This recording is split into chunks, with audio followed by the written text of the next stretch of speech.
नमस्कार, कैसे हैं? ठीक ठाक हैं। उम्मीद है कि इन दिनों बहुत खुश भी होंगे। खुश इसलिए कि कभी कभी ही कुछ दिनों के अंतराल पर ही लगभग 2 साल के बाद आप वापस अपनी कक्षाओं में लौट चुके हैं। पढ़ाई अब ऑफलाइन मोड में आ चुकी है। बहरहाल रिपोर्टर दीदी की क्लास भी आज आपके सामने है। कुछ समय लगा, कुछ विलम्ब भी हुआ, लेकिन जब हम ज़रूरी काम करते हैं, कुछ महत्वपूर्ण काम करते हैं, तो ऐसे अंतराल का होना कोई बहुत अस्वाभाविक बात नहीं है। आज मैं आपसे बातचीत करने आई हूँ, बातचीत करना चाहूँगी एक ऐसे मुद्दे पर जिसके बारे में हम जानते हैं कि यहाँ समस्या है, लेकिन हम इस पर बात नहीं करना चाहते हैं। हम सब जानते हैं कि आज की दुनिया में सोशल मीडिया कितना महत्व रखता है। पत्रकारिता के क्षेत्र में भी सोशल मीडिया का अपना महत्व है। ये हमने आपको बार बार बताया कि आज खबरों का स्रोत सोशल मीडिया भी बन चुका है। और इसी के साथ ही बातचीत जब हम शुरू करते हैं तो बात होती है कि किसी नेता के बयान पर क्या प्रतिक्रिया आई। और आजकल आप खबरों में भी देखते होंगे कि किस तरह से खबरों में भी आता है कि इन्हें ट्रोल किया गया, उन्हें ट्रोल किया गया, या फिल्मी सितारों की खबरें जो बॉलीवुड की खबरें हैं, या किसी नेता का बयान भी, या किसी खिलाड़ी का एक छोटा सा ट्वीट भी खबर बना देता है। अब सोशल मीडिया की जो खबरें हैं, जब सचमुच खबरों के रूप में आती हैं, क्योंकि सोशल मीडिया खबरों का एक बहुत बड़ा स्रोत बन चुका है, तो हम इसे नज़रअंदाज नहीं कर सकते। उसमें जब हम सबूत की बात करते हैं, जब हम बताते हैं कि ये हमारा स्रोत कहाँ है, तो सीधे सोशल मीडिया का वो जो पेज है वो हमारे सामने आ जाता है। खैर, ये तो हुआ सोशल मीडिया का महत्व। लेकिन सोशल मीडिया पर अगर हम महिलाओं की उपस्थिति की बात करें और महिला पत्रकारों की बात करें, तो निश्चित रूप से इसने हमें एक मंच तो दिया है जहां हम अपनी बात कर सकते हैं, जहां हमारी समस्या हम रख सकते हैं। हम अगर किसी परेशानी से जूझ रहे हैं तो हम उसके बारे में बात कर सकते हैं। और यकीन मानिए कि अगर आप परेशान हैं तो सोचने दीजिए कि लोग क्या सोचते हैं। वो जो क्षण होता है वो ज़रूरी ये होता है कि आप अपनी समस्या को सबके सामने रखें, क्योंकि समाधान भी वहीं से निकलते हैं। और हम सब देख रहे हैं कि सोशल मीडिया के ज़रिए ही बहुत सारे आंदोलन, बहुत सारी प्रतिभाओं का सामने आना ये भी संभव हो पा रहा है। और कहीं ना कहीं जब हम अपनी समस्या रखते हैं तो उसके बाद जो प्रतिक्रियाएं आती हैं, अगर वो अच्छी रहीं और ऐसी सकारात्मक रहीं, तो आपको पता चलता है कि आप क्या कर सकते हैं। और अगर आप इस परिस्थिति में हैं तो आप कितनी दूर तक जा सकते हैं। ये भी पता चलता है कि कौन आपके साथ है, कौन आपके साथ नहीं है। क्योंकि बहुत से लोग सामने नहीं लिखते हैं, सामने नहीं बताते हैं, लेकिन उनको आपकी चिंता होती है और वो निजी तौर पर आपसे संपर्क करते हैं। तो सोशल मीडिया एक समस्या सामने रखने का भी एक जरिया बन चुका है, और किसी अपराध का प्रतिवाद हो इसका भी माध्यम बन चुका है। तब दिक्कत कहाँ है? दिक्कत वहाँ शुरू होती है जब महिलाओं को इस आभासी पटल पर भी हिंसा का, वाचिक हिंसा का शिकार होना पड़ता है। और चाहे अनचाहे ऐसे लोगों से आपको रूबरू होना पड़ता है जिन्हें आप देखना भी नहीं पसंद करते होंगे, या आप नहीं चाहते कि आप वो आपकी ज़िंदगी में दखल दें। लेकिन अनचाहे मेहमान की तरह ये लोग आ जाते हैं, बाकायदा कमेंट्स करते हैं, और कुछ ऐसे महानुभाव भी होते हैं कि लड़कियों के इनबॉक्स में जाकर कमेंट्स करते हैं, गुड मॉर्निंग गुड नाइट भेजते हैं। अब आप कहेंगे कि ये तो दिन दिन की प्रतिक्रिया है, प्रक्रिया है, इसका खबरों से क्या संबंध है? संबंध इसलिए है क्योंकि यही बात जब महिला पत्रकारों के साथ होती है तो ये जो दिमागी दिवालियापन होता है वो ट्रोलिंग में दिखाई पड़ता है। आप घूम फिर के एक चीज़ ये देख लीजिए कि कुछ भी बुरा हो, लेकिन उसका गुस्सा घूम फिर कर महिलाओं पर ही उतरता है। मैच टीम इंडिया हारे, गलती विराट कोहली करें, लेकिन ट्रोल होंगी अनुष्का शर्मा, और यहाँ तक कि उनकी नन्ही सी नवजात बच्ची को भी ये मूर्ख नहीं छोड़ते। आप कोई भी फेसबुक पोस्ट उठाकर देखिए और उसमें आप कमेंट सेक्शन में जाइए, आपको पता चल जाएगा कि हमारा जो समाज वो चारित्रिक और मानसिक तौर पर किस दिवालियेपन का शिकार हो रहा है।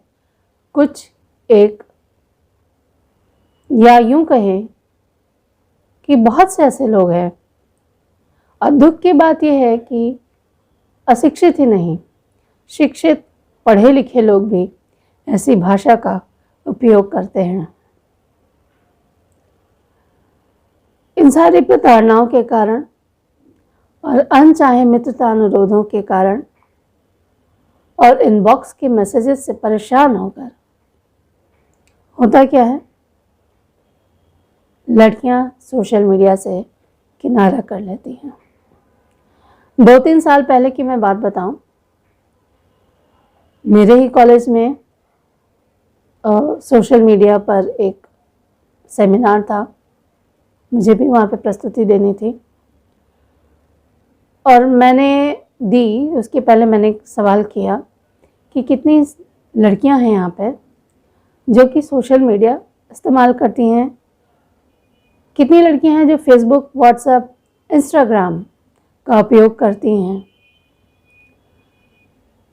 और दुख की बात है कि सोशल मीडिया पर ये जो बुरी बातें हैं उनका असर इतना गहरा है कि उसकी अच्छाइयों की ओर हमारा ध्यान ही नहीं जाता। अगर व्यक्तिगत तौर पे कहूँ तो निजी जीवन के संघर्षों में भी सोशल मीडिया से बहुत सहायता मिली। कुछ सीखने की बात, ये आप पर निर्भर करता है कि आप किस तरह से चीज़ों का उपयोग करते हैं। यूट्यूब, फेसबुक, इंस्टाग्राम, ये सारी चीज़ें ऐसी हैं जहाँ से आप अपने काम को लेकर, व्यवसाय को लेकर आगे बढ़ सकते हैं। बहुत सारे ऐसे पेज हैं जो आपके क्षेत्र से जुड़े होते हैं, उनसे आप सीख सकते हैं। सोशल मीडिया का एक बहुत बड़ा उपयोग है। आपके व्यक्तित्व के निर्माण में भी ऐसे बहुत सारे पेज हैं, बहुत सारे ऐसे चैनल हैं, यूट्यूब चैनल हैं, बहुत सारे ऐसे प्रेरक विचार हैं जहाँ से आपको दशा और दिशा मिलती है। पुस्तक अगर प्रेमी हैं आप, तो कविताओं के प्रेमी हैं, हर तरह के साहित्य के प्रेमी हैं, चाहे आपका क्षेत्र जो भी हो। आज लगभग हर व्यक्ति यूट्यूब चैनल बना रहा है, अपनी बात रख रहा है, अपनी सृजनात्मकता को आगे बढ़ा रहा है। ये एक ऐसा महत्वपूर्ण मुद्दा है जिसके कारण मुझे लगता है कि इन सारी गलत चीज़ों को नज़रअंदाज करके हमें इस माध्यम पर बने रहना चाहिए। ये हो सकता है कि ये आपकी इच्छा हो कि आप रहें, चाहना है। निश्चित रूप से निरंतर नोटिफिकेशन की बजती घंटी परेशान करती है। ऐसी स्थिति में आप उसे म्यूट कर सकते हैं, परंतु किसी चीज़ से दूर भागना किसी भी समस्या का समाधान नहीं है।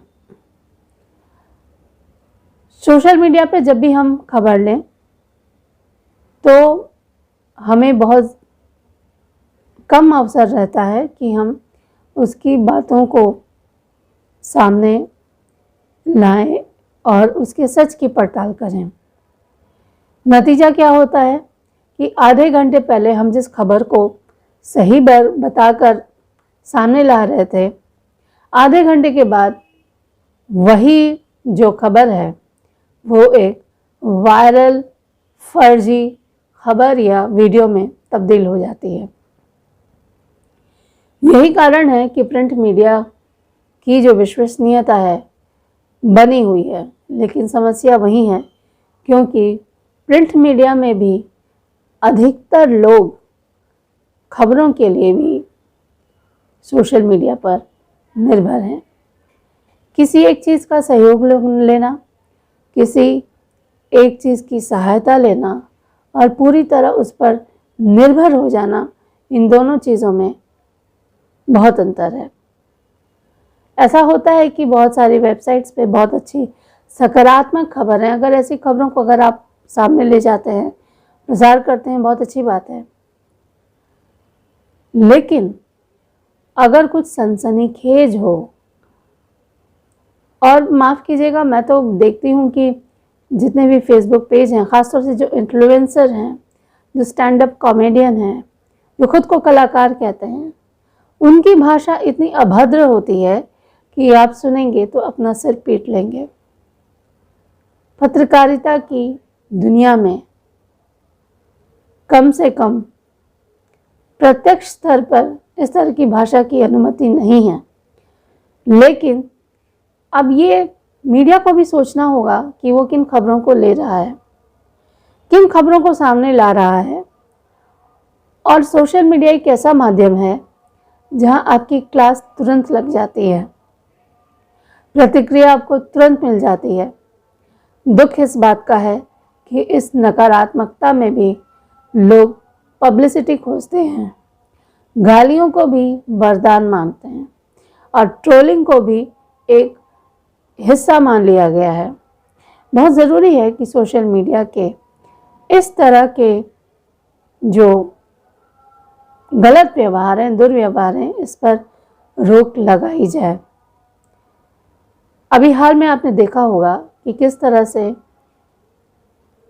बात का बतंगड़ बनाने में भी इस माध्यम ने बहुत बड़ी भूमिका निभाई है। कम से कम प्रिंट मीडिया में हम जब काम करते थे तो हमारे सामने ये एक अवसर होता था कि त्वरित प्रतिक्रिया नहीं होती थी, तो हमारे पास इतना समय होता था कि हम उस चीज़ की पड़ताल कर लेते थे या उस चीज़ को रहने देते थे। आज खबरें इंस्टेंट फूड की तरह ली जाने लगी हैं। अगर इसने दिया, हमने नहीं दिया, और हमने दिया और सामने वाले ने नहीं दिया, इस चक्कर में जो है, इस भागम भाग में, इस प्रतियोगिता में सबसे ज़्यादा जो कचरा हो रहा है वो खबरों का ही हो रहा है। अब बात हम अगर सोशल मीडिया पे करें तो मेरे हाथ में कुछ आंकड़े आए हैं जो मैं आप सबसे साझा करना चाहूँगी। और ये जो आंकड़े हैं वो मीडिया में महिलाओं की स्थिति को लेकर ही हैं। इसे जारी किया है Indian Institute of Mass Communication और Institute of Studies in Social Development. ये महिला दिवस पर पिछले साल जारी किया गया था, लेकिन 2021 और 2020 में बहुत ज़्यादा अंतर अभी नहीं आया। कुछ महीने या कुछ साल ही हुए हैं, साल पूरा नहीं हुआ है, तो हम इसे देख सकते हैं। क्योंकि इसमें किसी एक देश का नहीं, इसमें बहुत सारे देश हैं,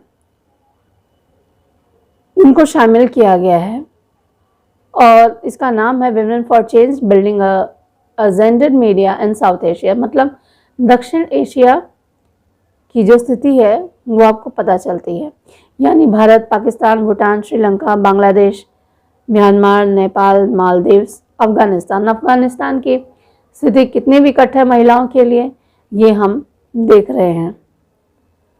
यहाँ पर आपको ये भी आपको बताया जाएगा कि मीडिया में जो महिलाएं काम कर रही हैं, उसके साथ ही विज्ञापन में किस तरह से महिलाओं का इस्तेमाल किया जा रहा है और किस तरह से उनको एक उत्पाद बनाकर छोड़ दिया गया है,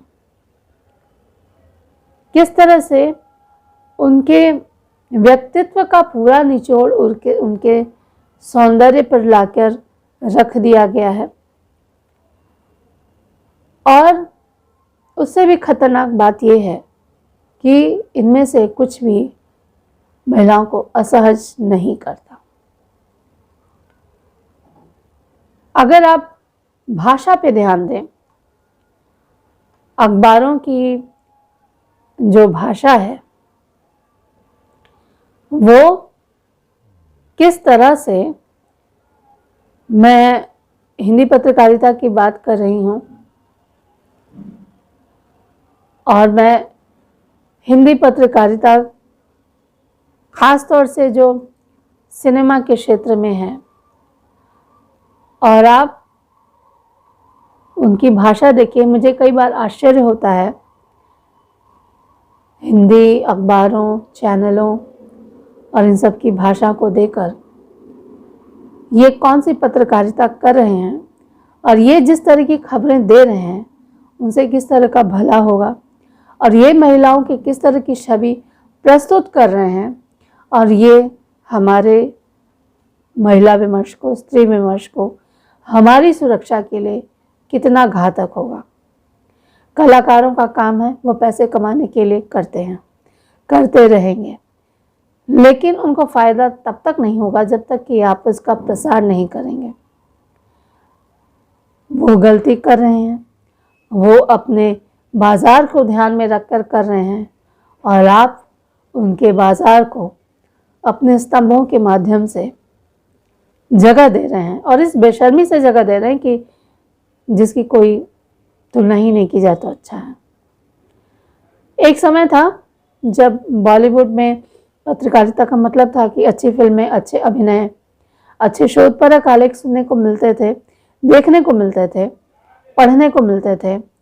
लेकिन आज बॉलीवुड पत्रकारिता का मतलब अफेयर्स, बोल्डनेस, इस तरह की बातों में रह गया है। मेरी समझ में नहीं आता कि हम बॉलीवुड की खबरें पढ़ रहे हैं कि कोई एक तक खबूर का या सास बहू का चैनल देख रहे हैं, और एंकर भी कि जिस तरह से आती हैं, नाटकीयता ठीक है, लेकिन नाटकीयता का जब अतिरेक हो जाता है तब बड़ी दिक्कत होती है। मैं कुछ एक खबरें या उनकी जो हेडिंग है, उनके जो शीर्षक हैं, वो आपको पढ़कर सुनाऊंगी, और आप खुद समझिए कि हम कहाँ जा रहे हैं। एक खबरें तो हमेशा रहती है, इन्होंने शेयर की रोमांटिक तस्वीर, किसी अभिनेत्री, किसी अभिनेता, उसका काम है वो करेगा, लेकिन जब आप उसकी इन चीज़ों को प्रचार करते हैं, अपने माध्यमों में जगह देते हैं, तो उस गुनाह में आप बराबर के साझेदार हो जाते हैं। एक बॉलीवुड लाइफ है, इनकी खबरों की हेडिंग देखिए, राणा दग्गुबाती, मेनका बजाज से पहले यह सेलेब्स अपने पार्टनर को पब्लिक में कर चुके हैं किस, और वो भी तस्वीर के साथ। मुझे बताइए कि इसे आम जनता को क्या मतलब है। मिनी स्कर्ट पहन मोनालिसा ने किया जबरदस्त डांस, पार कर दी बोल्डनेस की सारी हदें। आज तक। अब एबीपी न्यूज में आते हैं।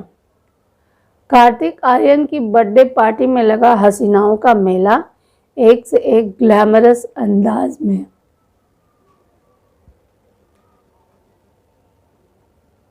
ये बहुत विचित्र है और ये सुनने पे भी आया है कि इस काम में जितने भी युवा हैं उनकी सहायता आप लेते हैं। आप किसी नेता की बात करते हैं, आप नेता के विवादास्पद पहलू पर इतना ज़्यादा ज्ञान खींच देते हैं कि वो बर्दाश्त के बाहर हो जाता है। हाल में नुसरत जहां केंद्र में थी, लेकिन उनकी फिल्मों पर कम, उनके पति और बच्चे पर ही सारी खबरें टिकी रही। इसके पहले हमारे माननीय पूर्व मेयर और उनकी महिला मित्र बैशाखी बनर्जी का बाकायदा इंटरव्यू लिया गया और किसी फिल्मी सितारे की तरह उन्होंने फोटो सेशन करवाया। लेकिन उससे आपके पाठकों को क्या मिला? एक लब्ध प्रतिष्ठित चैनल ने पति पत्नी और वो की सारी फिल्म दिखा दी थी, और वो भी समाचार चैनल के माध्यम से, जबकि उस समय ऐसे बहुत सारे मुद्दे थे जो कि पीछे छूट गए। उनकी जो महिलाओं की जो यौन अपील है, जो सेक्स अपील है, उसका उपयोग मीडिया बहुत ऐसे तरीके से कर रहा है जिसमें लज्जा आनी चाहिए। और एंकर्स हों चाहे महिलाएं हैं, मीडिया में काम का बहुत बोझ है, ट्रोलिंग है, खूबसूरत दिखने का दबाव है। एक आम एंकर जो है, पुरुष एंकर है, वो एक कोट में नज़र आ सकता है, लेकिन महिलाओं को मेकअप की मोटी परत के पीछे खुद को छिपाना पड़ता है, और वो जो है वो सामने नहीं आती। यानी आप अपने व्यक्तित्व के साथ ही सहज नहीं है कहीं ना कहीं। अभिनेत्रियों पर तो दबाव रहता ही है, लेकिन एंकर जो खुद को पत्रकार कहती हैं, अगर आप खुद के प्रति सहज नहीं हैं, आप अपने ही चेहरे को छुपाना चाहती हैं, तो आप कौन से सशक्तिकरण की बात कर रही हैं? हम तब तक सशक्त नहीं हो सकते जब तक कि हम खुद को उसी रूप में स्वीकार नहीं करें जो कि हम हैं। यहाँ दो बातें मैं कहना चाहूँगी। प्रेजेंटेबल यानी प्रस्तुति होना बहुत अच्छी बात है, वो रहना ही चाहिए, लेकिन प्रेजेंटेबल दिखना और खूबसूरत दिखने का दबाव, ये दोनों अलग अलग बातें हैं, और ये हमको समझने की बात है। महिलाओं की जब बात आती है तो कंटेंट के मामले में आपने फेसबुक पर भी देखा होगा, या किसी पत्रिका में भी मैंने देखा था, आदर्श गृहिणी बने, बहुत सारा अगर काम हो रहा है, बहुत चीज़ें आगे बढ़ी हैं, तो बैंकिंग पे बातें आती हैं, लेकिन महिलाओं के लिए जो स्थिति है, महिला पत्रकारिता में अगर कंटेंट की बात करें तो आज भी 2 कदम भी मुश्किल से ही आगे बढ़ी है। अच्छी बात यह है कि इस 2 कदम में अब वो सकारात्मक कहानियां भी हैं जो कि लीक से हटकर हैं, लेकिन लैंगिक भेदभाव, पदोन्नति के मामले में जो भेदभाव है, संपादन के समय, खबर लिखने के समय, मैंने जितनी भी हेडिंग्स आपको दिखाई या सुनाई, ये ऐसा नहीं है कि सिर्फ पुरुष ही लिखते हैं, बल्कि तथाकथित तौर पर जनता की मांग को पूरा करने के लिए ये पत्रकार लिखते भी हैं, उनसे लिखवाया भी जाता है। और सोशल मीडिया का जो है ये ऐसा मुद्दा है कि इस पर ध्यान देने की बहुत ज़रूरत है, और इसके लिए बहुत काम करने की ज़रूरत है। बहरहाल, रिपोर्टर दीदी की क्लास में आज हमने सोशल मीडिया पर बात की। ये एक बातचीत थी जो हमारी बहनें हैं जो किसी ना किसी रूप से खुद को हटा ले रही हैं, तो मुझे लगता है कि चीज़ों का सामना कीजिए। हटना किसी समस्या का समाधान नहीं है। अगली बार के लिए फिर नई क्लास के साथ आपके सामने मैं उपस्थित होंगी। नमस्कार।